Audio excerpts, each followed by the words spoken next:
자, 오늘 말씀의 제목이 뭐라고 돼 있죠? 소탐내실 그렇게 돼 있죠. 자, 우리 뭐 말 그대로 뭐 다 어려운 한자도 아니고, 자, 말 그대로 풀면은 작은 것을 탐내다가 큰 것을 잃는다. 자, 그게 소탐내실입니다.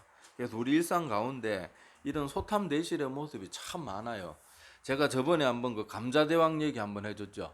프로이센 2세, 프리드리 2세. 그러니까 지금 독일의 전신이 되는 그 프로이센 제국의 프리드리 2세, 그 사람들이 그때 옛날에 막 사람들이 굶어 죽어가면서도 감자는 악마의 열매다 이래가지고 안 먹고 막 그러다가 그 꾀를 내 가지고 그때 국민들이 다 먹게 해서 그 기근을 이겨냈던 그 이야기 한번 들은 기억나죠?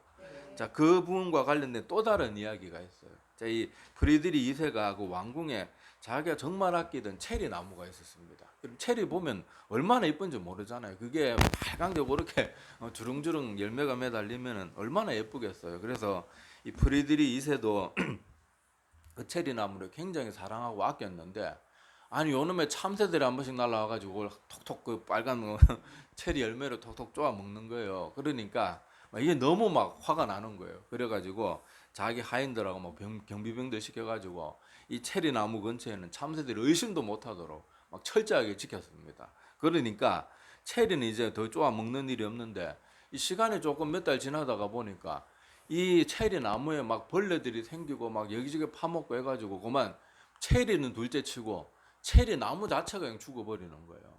그래가지고 그때 이 프리드리 2세가 깨달았던 것이 뭔가 하면은, 아이고 내가 체리 몇 개 아껴보겠다고 참새 내쫓았다가 실제로는 참새가 그 체리 나무에 조그만 벌레가 생기면 참새도 와서 뭐 합니까? 그거 다 쪼아 먹잖아요.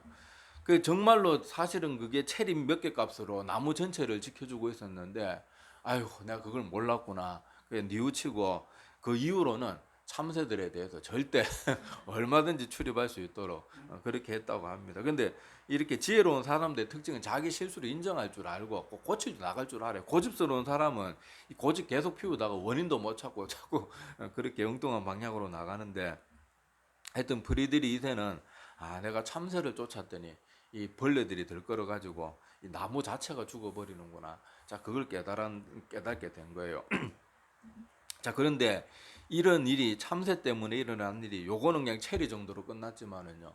저 중국 마오쩌둥 하여튼 공산 정권이 정권 잡으면 안 돼요. 하여튼 이 중국의 마오쩌둥 시대에 이런 엄청난 일이 있었는데, 이거는 여러분 지금 체리하고는 비교가 안 됩니다. 이 마오쩌둥 시대에도 어떤 일이 있었는가 하면은 참새들이 와가지고 곡식 몇 알씩 쪼아 먹잖아요. 그 쪼아 먹어봐야 얼마나 쪼아 먹겠어요, 그거. 근데 참새들이 곡식 쪼아 먹는다고 이 중국에서는 참새 다 없애버려야 된다. 이래가지고 전 인민을 동원해가지고 참새를 정말로 멸종을 시켜버렸어요. 여러분 뭐그 마오쩌둥 이런 시대에 뭐 주석의 명령이면은 그 거의 뭐 밤잠 안 자고라도 참새 다 잡아내야 되잖아요. 그래가 정말로 중국에 그냥 참새가 씨가 말랐는데, 이 일이 있고 나서 3년 동안 중국에 대기근이 일어나가지고요. 4천만 명이 죽었다 그러고, 현대에 다시 조사해 보니까 적어도 4,500만 이상이 죽었을 것이다. 그래서 여러분 참새 하나 내쫓았더니 막 온 중국 땅에 병충해가 들끓고 막 온 뭐 메뚜기니 뭐니 하여튼 모든 벌레들이 막 들끓어 가지고요. 대기근이 와서 굶어 죽은 사람이 4,500만이 넘는데요. 최근 최신 조사에 다시 조사해 보니까 이것도 이 4,500만 이상이에요. 이상. 이 최저 수치가 그런 거고. 그러니까 얼마나 죽었는지 여러분 알다시피 중국은요. 지금도 중국 공산당이 다 파악 안 되는 중국 그 인민들이 많습니다. 저 산골에 막 사는 사람들, 소수민족들 중에는 아직도 중국 정부가 다 파악하지 못하는 사람도 있으니까 얼마나 많은 사람이 죽었는지 몰라요. 죽음 중에 또 제일 고통스러운 죽음이 그 굶어서 죽는 그런 죽음이라 그러는데, 이 참새 하나 그 몇 알 곡식 좀 몇 알 쪼아 먹는다고 그거를 다 잡아 없애가지고, 그래가지고 대기근이 와서 사람이 말에 사고 대략 5천만 잡고 이러면 1억 명의 절반이 죽은 거예요. 우리나라 인구가 5천만이잖아요. 참새 잡았다가 우리나라 전 인구가 다. 여러분 우리 우리나라 할 것도 없이 한 번씩 서울에 그 뭐 광장에 모인 사람들 TV 한번 나올 때만 그것만 봐도 얼마나 많습니까? 근데 그 정도가 아니고 우리나라 인구가 다 죽은 거예요. 참새 하나 잡아가지고. 이런 것들이 다 뭡니까? 소탐내실이에요. 눈앞에 보이는 그 작은 이익에 그렇게 목을 매다가 정말로 큰 걸 잃어버리는 거예요. 근데 우리나라 사람들은 지혜로운 게, 우리나라는 여러분 감 딸 때도 어떻게 합니까? 감 딸 때 그 몇 개는 남겨두잖아요. 그 이름이 뭐예요? 까치밥이잖아요. 까치밥. 우리나라는 사람들은 지혜로운 거예요. 우리나라, 그리고 참새 그 귀여운 애들을 왜 죽입니까? 참새 얼마나 귀여워요. 참새 가까이서 보면 정말 귀엽거든요. 걔들이 좀 먹을 수, 오히려 저 같으면 주겠다. 참새. 집에 조금 뭐 쌀 좀 뭐 벌레 끼고 이런 쌀 있으면 뭐 뿌려주고 그러면 되지. 뭘 그걸 또 다 잡아 죽여가지고. 그래가지고 늦게서 막 소련에 부탁해가지고 수십만 마리 막 다시 수입해 드리고 그랬다 그러는데, 하여튼 이 일로 중국이 몇 년 동안 그 기근에서 헤어나오질 못하고 엄청난 고생을 그렇게 겪었던 것을 볼 수 있는데, 우리 인간의 어리석음이요, 이런 역사적인 일만 있는 게 아니에요. 우리 일상 가운데서도 제가 예를 들어볼까요? 일상 가운데 아주 피부에 와닿는 얘기를 제가 하나 해드릴게요. 여러분, 식당들, 잘 나가던 식당이 몇 년 사이에 문 닫는 식당들이 많아요. 근데 그 식당들이 다 그런 건 아니지만은 뭐 사장이 뭐 큰 빚이 있어가지고 망하는 경우도 있지만은요, 일반적으로 잘 나가던 식당이 망하는 수순이 딱 정해져 있습니다. 처음에 개업할 때 가니까요, 막 밥도 잘 나오고 막 건더기도 많고 막 반찬도 막 여러 개 정성스럽게 그렇게 하고 나와요. 그러니까 맛있다, 다음에 또 와야지. 그래가지고 몇 달 있다가 가봤는데, 처음보다 뭔가 약간 부실해. 반찬 가수도 영 줄은 것 같고 건더기 양도 조금 줄고 뭐 하여튼 딱 알잖아요. 그래서 이거 계속 와야 되나 싶어요. 그래도 처음에 먹었던 그 맛있는 기억이 있어가지고 또 한 1년 뒤에 갔는데 가격이 막 올라 있어요. 가격이라도 올라 있으면 처음에 품질이라도 유지돼야 되는데 가격은 가격대로 올리고, 이전보다 더 막 반찬 가짓수나 뭐 건더기나 뭐 내용물이 고기나 뭐 이런 것들이 점점 더 줄어들어 있는 거예요. 그때 딱 가보면 느끼죠. 우리도 안 가죠. 여기는 더 이상 오면 안 되겠다. 그리고 다 속으로 뭐 생각합니까? 이 식당 얼마 안 가겠다. 근데 실제로 어떻게 돼요? 거의 대부분 그런 수순으로 처음에 막 인테리어 하는데 막 돈 억 단위로 쓰고 막 그렇게 꾸며놨다가 망하는 거예요. 왜요? 여러분, 이런 식으로 뭐 고기 건더기 좀 줄이고 반찬 한두 가지 줄이고 해봐야 1인당 아낄 수 있는 재료비가 많아봐야 1,000원 안쪽입니다. 한 그릇당. 근데 그 눈앞에 그거, 여러분 대기업 같은 데를 어떻게 합니까? 자기들 제품 팔려고 여러분 TV 광고 하나 내면 수십억씩 돈 줘야 되잖아요. 그래라도 광고하니까 사람들이 광고 보고 팔아주고, 그러니까 기업들 더 크잖아요. 근데 소탐 내실 그 식당들 보세요. 식당도 잘하는 식당들은요, 10년 뒤에 가도 옛날에 뭐 하던 그대로 항상 똑같이 나옵니다. 물론 세월에 따라 가격은 올리지만은 가격 올리고 물건은 그런 식으로 안 해요. 오래 간 식당은 오랜만에 찾아가도 똑같습니다. 반찬도 똑같고 나오는 것도 똑같고. 그런데 이렇게 소탐 내실에 빠져가지고 그거 재료비 몇백 원 한 그릇당 해봐야 뭐 그 전체로 보면은 자기에게 크게 느껴지겠죠. 막 돈 몇십만 원씩 막 그거 줄였으니까 좋은지 몰라도 그릇당으로 따져 보면은 겨우 몇백 원이거든요. 그걸 차라리 홍보비라고 생각하고 계속 처음같이 하면은 사람들이 소문나고, 여러분 식당 입소문 금방 나거든요. 이 덕분에 김천이 좁은 바닥은 소문 더 빨리 나거든요. 흠새 되는데 그렇게 망하는 거예요. 제가 옛날에 추어탕 잘하는 집을, 막 양심 있게 잘하는 집을 알아가지고 내가 이 사람 저 사람 소개를 많이 시켜줬어요. 그러니까 사람들도 가보고 먹고는 막 아이고 야 여기 가격도 싼데 어떻게 이렇게 푸짐하게 잘 나오나 막 그래갖고 손님이 진짜로 많이 늘었어요. 그런데 이 사람들이 가니까 단골이 내가 그렇게 많이 챙겨주고 자주 가고 뭐 우리 어머니 아버지도 모시고 자주 가고 그랬는데 자꾸 부실해지는 거예요. 그래갖고 아이고 여기도 안 되겠다 싶은데 아니나 다를까 요새는 가면 식당은 아직 그 유지는 하고 있는데 손님이 없어요. 그때 막 그렇게 몰려올 때 똑같이 계속 했으면은 막 진짜 더 막 업장 늘려가지고 더 잘할 수 있을 텐데, 그만 막 그 뭐 저기 뭐 추어탕인데 건더기도 막 그냥 묽은 물건처럼 자꾸 그래. 누가 그런데 가겠냐고요. 그러니까 사람들이 일상 가운데서도요, 이렇게 소탐 내실에 빠져가지고 어리석은 선택을 하는 경우가 정말로 많습니다. 근데 제가 오늘 드리고 싶은 말은, 목사니까 뭐겠어요? 뭐 반찬 잘 내가지고 돈 많이 벌자 이거 말하는 게 아니잖아요.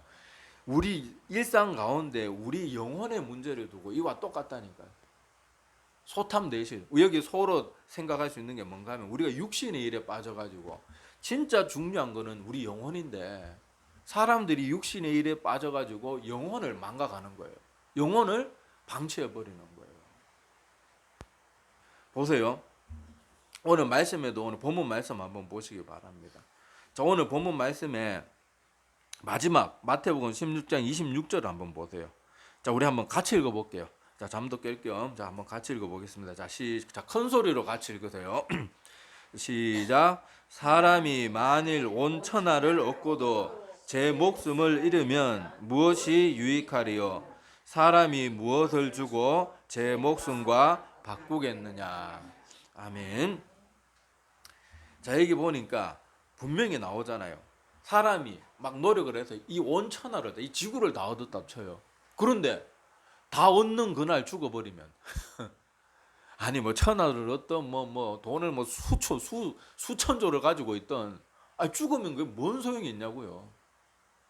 내가 이 땅에 왕으로 살든 거지로 살든 오늘 죽으면 그게 무슨 차이가 있냐고요. 아무 소용 없는 거예요. 아무 소용 없는 거예요. 아무 소용 없는데 사람들이 천하는커녕 돈 몇 푼 얻는데 그렇게 막 시간과 뭐를 투자하고 자기의 막 정성과 애를 다 쏟고 하면서도 정작 자기 영혼은 투자를 안 하고요. 투자를.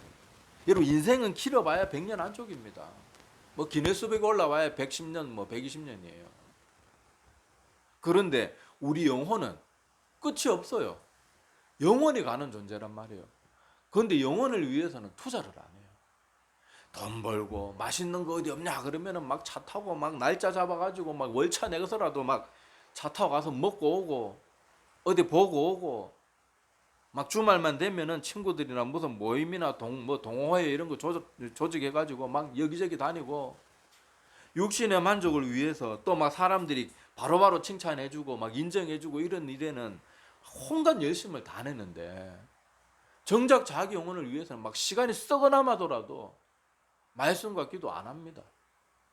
목사들이 맨날 정신 그래도 올바로 박힌 목사들은 맨날 모든 설교 때 빠짐없이 등장하는 게 뭡니까? 말씀과 기도에 집중해야 됩니다. 그 말은 뭐 모든 뭐 이상한 이단 목사가 아닌 이상 정상적인 목사라면은 모든 설교에서 그 말이 안 나올 수가 없어요. 그런데 매주마다 그렇게 말해도 아까도 말씀드린 것처럼 사람들이 그렇게 먹고 마시고 노는 데는 그렇게 시간과 정성과 자기 돈과 모든 걸 아낌없이 다 투자합니다. 그런데 말씀과 기도에 날마다 힘써야 됩니다. 날마다 힘써야 됩니다. 그러는데도 그런 일에는 도무지 막 시간이 썩어 남아도라도 안 해요. 특히 나이 좀 있고 이제 뭐 직장도 이제 다 퇴직하고 이런 분들 막 신방 다녀보면 어른들 맨날 하는 말이 아이고 목사님 지루해 죽겠어요. 지루해 죽겠어요. 막 하루하루가 너무 안 가요. 막. 그러면은 그때 말씀도 이 시간 많을 때 얼마나 좋습니까? 성경도 읽으시고 뭐 이렇게 막 아이고 말씀은 못 보겠어요. 재미가 없어요. 이제 죽을 날이 얼마 안 남았는데 지루해 죽겠대요. 지루해 죽겠대요. 막 하루하루가 너무 막 괴로울 정도로 하루가 길고 막 너무 힘들대요. 그런데도 말씀과 기도 안 합니다. 안 해요. 정말로 안 해요. 지금 사람들이 체리에 빨간 열매는 보이는데 이 체리 빨간 열매 지키려고 참새 다 내쫓아가지고 체리 나는 내 영혼에 체리 나무는 막 썩어 들어가고 벌레가 막 보이지 않는 곳에서 파먹어가지고 막 지금 내 체리 나무 가지 속에 막 벌레들이 다 집을 짓고 막 안에는 텅텅 비어가지고 곧 쓰러질 지경인데 이게 당장 눈에 안 보이고 눈에 보이는 건 빨간 체리밖에 안 보이니까 거기에만 집중하는 거예요. 그게 우리 사람들의 대부분 우리 인생을 살아가는 어리석은 그런 사람들이 이런 모습으로 대부분 생활하고 있거든요. 이게 다 눈에 보이지 않고 당장 막 효과가 나타나지 않으니까 사람들이 자꾸 그런 데 집중하는 거예요. 아이고 말썽기도 뭐 그거 해봐도 별 차이 없던데 당장 뭐가 나타납니까? 여러분 이 소련 공산당 마오쩌둥 시대 참새 처음에 잡을 때는 좋았죠. 막 소출이 늘어나고 막 이제 뭐 벼고 뭐고 참새들이 안 쪼아 먹으니까 당장은 뭐가 많아지는 것 같죠. 근데 앞으로 몇 년 동안 어떻게 됩니까? 이제 다 굶어 죽을 건 상상도 못한 거예요. 딱 눈앞에 아이고 요 참새들 다 잡아 죽였더니 이제 우리 쌀이 많이 저번보다는 많이 소출이 됐더라. 그때뿐이죠. 그때. 그 다음에부터는 그냥 끝장나는 거예요. 막 메뚜기 뭐 무슨 뭐 여치 뭐 온갖 배멸구 뭐 하여튼 온갖 벌레들이 막 넘쳐나기 시작하고 그러면은 뭐 소출이 문제입니까 지금? 사람이 사느냐 죽느냐 그것도 굶어 죽는 그 끔찍한 고통을 겪어야 되는데 그런데 우리 인생들도 이와 똑같다는 거예요. 눈에 보이는 빨간 체리 쌀알 곡식 한두 개 그거 아껴보겠다고 그거 육신의 만족 좀 얻겠다고 거기에 시간과 모든 걸 낭비하다가 자기 영혼은 다 썩어 남아 돌아가는 거예요. 우리가 말씀 보고 기도하는 게 뭔가 하면요, 내 영혼의 체리 나무가 튼튼해지도록 가꾸어 가는 거예요. 벌레가 생기기 전에 말씀으로 이거는 벌레구나 발견하고 쪼아내고 또 기도를 통해 가지고 내 체리 나무에 영혼의 체리 나무에 뿌리에 영양을 공급해주고 아이고 내 체리 나무가 마르고 있구나 물 주고. 말씀과 기도가 그런 거거든요. 당장은 안 나타나요. 체리 나무가 열매를 1년에 몇 번 맺습니까? 막 수백 번 맺습니까? 아니잖아요. 1년에 한 번이잖아요. 그동안 나머지 시간은 뭐 하는 거예요? 농부가 기다리는 거잖아요. 물 주고 가지치기도 하고 햇빛 잘 되게 해주고 비료도 주고. 1년 동안 그 체리 하나 얻겠다고 당장은 뭐 안 나타나죠. 비료 주면 갑자기 막 체리가 뿅 하면서 막 나무에서 뿅뿅 열리고 그런 게 아니잖아요. 이런 몸부터 막 갈고 뭐 이게 땅에 또 공기 잘 통하라고 옆에 다 갈고 거기 또 거름도 바로 뿌리 옆에 주면 안 되니까 또 옆 빙 둘러가면서 멀리 이렇게 미리 비료를 줘놓고 또 농사 잘 짓는 그런 농부들은 막 비료도 좋은 거 막 뭐 이렇게 화학 비료 말고 막 천연 비료 있잖아요. 막 그런 거 그런 거 잘 섞여고 묵혀가지고 그렇게 주고. 그렇게 해야지 체리 열매가 맺거든요. 근데 농부들이 그렇게 비료 주고 물 주고 가지치기 하면서 아이고 뭐 이거 친다고 뭐 체리 열매가 뿅뿅 튀어나오는 것도 아닌데 내가 왜 이러고 있나 그러는 게 아니잖아요. 왜 그렇게 해요?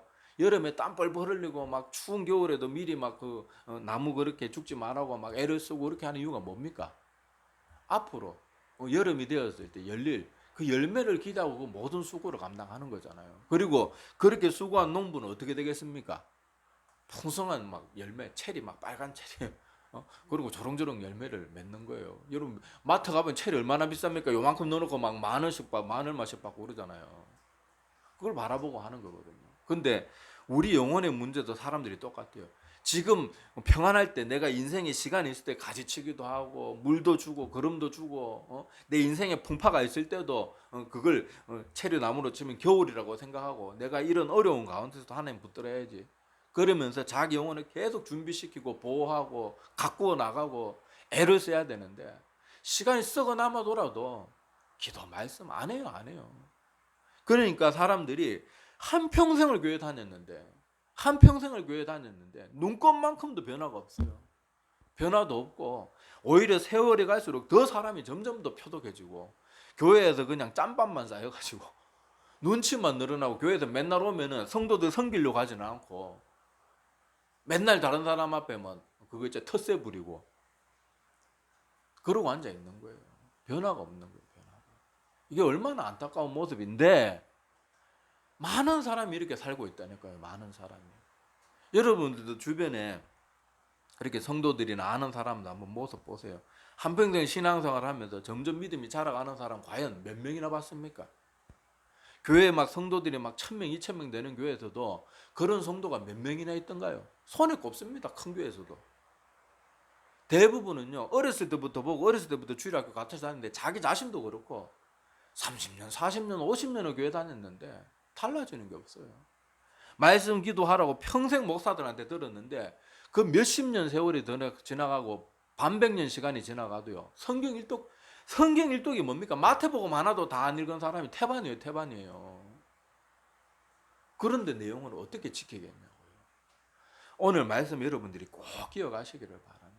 이와 비슷한 말씀이 또 누가복음에도 있는데 자, 제가 주보 뒷면에 찾아놨습니다. 자, 이것도 우리 한 절씩 나눠서 보겠습니다. 누가복음 12장 16절에서 21절인데 자, 이건 주보 뒷면에 있으니까 자, 제가 한 절 읽고 여러분 한 절 읽고 좀 여러분 집중해서 또박또박 좀 읽으시기 바랍니다. 자꾸 남들이 읽으니까 나는 가만히 그러지 말고 모든 예배 순서에 좀 집중을 하세요. 자, 제가 먼저 16절 볼 테니까 한 절씩 나눠서 보겠습니다. 또 비유로 그들에게 말하여 이르시되 한 부자가 그 밭에 소출이 풍성함에 생각하여 이르되 내가 곡식 쌓아둘 곳이 없으니 어찌할까 하고 또 이르되 내가 이렇게 하리라 내 곡간을 헐고 더 크게 짓고 내 모든 곡식과 물건을 거기 쌓아두리라. 내가 내 영혼에게 이르되 영혼아 여기에 쓸 물건을 많이 쌓아두었으니 평안히 쉬고 마시고 즐거워하라 하리라 하되 하나님은 이르시되 어리석은 자여 오늘 밤에 내 영혼을 도로 찾으리니 그러면 내 준비한 것이 누구의 것이 되겠느냐 하셨으니 자기를 위하여 재물을 쌓아두고 하나님께 대하여 부유하지 못한 자가 이와 같으리라. 아멘. 자, 이 말씀은 오늘 설교를 예수님이 마치 요약한 것과 같은 그런 말씀입니다. 자, 이 말씀 보니까 내용이 뭐예요? 한 부자가 막 열심히 하여튼 뭐 농사를 지어 가지고 막 엄청나게 소출이 얼마나 많으면 지금 가지고 있는 창고에는 다 넣지도 못할 정도로 어마어마한 소출이 그에 있었던 거예요. 그래 가지고 이제 여기 창고 몇 개 더 짓고 요새로 말하면은 그 보관하는 그런 있잖아요. 막 그런 창고들 짓고 이제 이 정도면은 몇 년은 내가 아무것도 안 해도 되겠다. 그러고 앉아 있는데 하나님이 뭐라 그래요? 여기 보면 그렇게 많이 쌓아두고 내 영혼아 이제 먹고 마시고 즐기자. 막 마음으로는 그렇게 생각하고 있는데 하나님께서 20절에 어리석은 자요. 이 어리석은 사람아, 오늘 내가 네 목숨을 부르는 날인데 네 목숨을 내가 오늘 거두어가면 네가 그렇게 열심히 준비하고 창고 짓고 한 것이 다 누구의 것이 되겠냐? 너는 하나도 못 가진다는 거예요. 그러면서 마지막 결론이 자기를 위하여 재물을 쌓아두고 하나님께 대하여 부여하지 못한 자가 이와 같으니라. 그러니까 여기 재물이라고 돈만 말하는 게 아니죠. 인생을 자기 육신의 만족을 위해서 한평생을 그렇게 허비하는 사람들, 그렇게 네 육신을 위해서 뭐 건강에 좋다는 거 막 먹고 뭐 멋있는 데 있다 그러고 아름다운 곳에 있다 그러면 막 해외고 뭐고 다 놀러 다니고 뭐 사람들 만나 가지고 뭐 재밌는 거 막 뭐든 춤 배운다 그러고 뭐 이것저것 하고 그렇게 뭐 자기를 위해서 열심히 했는데 오늘 내가 네 영혼을 거두는 날이다. 그러면은 그렇게 산 게 무슨 소용이 있냐는 거예요. 무슨 소용이 있냐는 거예요. 자기 영혼을 위해서는 하나도 준비한 게 없는데 심판만 쌓아놓고 있는데 오히려 지옥 갈 그런 죄만 점점 더 늘려놓고 있는데 그게 무슨 소용이겠냐는 거예요. 그래서 우리가 오늘 이 마지막 주님의 비유의 말씀도 우리가 기억하면서 나는 과연 지금 인생을 살면서 소탐 대실에 빠져가지고 눈앞에 보이는 작은 거 몇 개, 내 육신의 만족을 위해서 보이는 몇 개, 그런 거 추구한다고 목사들이 막 평생을 이 목사나 저 목사나 모든 목사들이 정신 조금이라도 올바로 박힌 목사들이라 그러면 하나같이 말씀 기도에 또 예배에 열심을 내라 그러는데 내가 과연 그 말 한 번이라도 지킨 적이 있나? 매일 하루하루가 지루하다 그러면서도 성경 한 장도 안 읽어보고 내가 그렇게 어리석은 모습으로 살고 있지 않냐? 하나님이 만약 지금 나를 오늘 저녁에 나를 부르시는 날이라 그러면 나 지금 하나님 앞에 아이고 하나님 저는 이 땅을 살아가면서 하나님 말씀에 순종해 가지고 열심히 살아서 저는 천국 갈 자신 있습니다. 과연 말할 수 있나? 돌아보라니까요. 어떡할 거예요? 정말로 오늘이 마지막 날이면 어떡할 거냐고요. 우리가 이렇게 인생을 살면서 긴장감 없이 어리석게 맨날 눈앞에 보이는 육신적인 것만 쫓아 살다가 내 영혼의 체리 나무는 지금 썩어 들어가고 병 들어가고 막 과신은 다 물러 터지고 있고 한쪽까지는 마르고 한쪽까지는 썩어 들어가고 있는데 그런 거 하나도 모르고 절대로 이렇게 어리석게 살지 말자고. 소탐 내실의 모습이 우리 가운데 얼마든지 있을 수 있습니다. 그래서 우리가 정말로 중요한 거는 우리 육신의 삶은 소예요. 작은 거예요. 내 영혼의 삶은 크다고 말할 수 있는 정도가 아니라 영원한 것이니까. 이거는 크다는 개념을 넘어서고 영원한 것이거든요. 이거는 비교도 안 되는 거예요. 우리 인생과 내 영혼은 비교가 안 되는 거예요. 그러니까 우리가 이 영혼의 삶을 잘 준비해서 오늘 내 영혼을 하나님이 부르셔도 후회 없는 삶이 되도록 하나님 나라에 들어갈 수 있는 믿음이 준비되는 그런 준비되어 있는 우리의 삶이 되도록 제발 목사들이 왜 맨날 핏대 올리면서 모든 설교의 결과가 다 똑같잖아요. 모든 목사의 설교의 결론은 말씀 기도 예배 이거 말고 없어요. 그걸 어떻게 더 잘하자, 요렇게 잘하자, 저렇게 잘하자, 그 차이가 있을 뿐이지 모든 설교의 모든 결과는요 말씀 기도 예배 십자가 그게 다 결론이잖아요. 우리가 인생을 어리석은데 낭비하지 말고 진짜 큰 것이 무엇인지를 알고 그걸 추구할 줄 아는 우리 모두가 되기를 바랍니다. 기도드리겠습니다.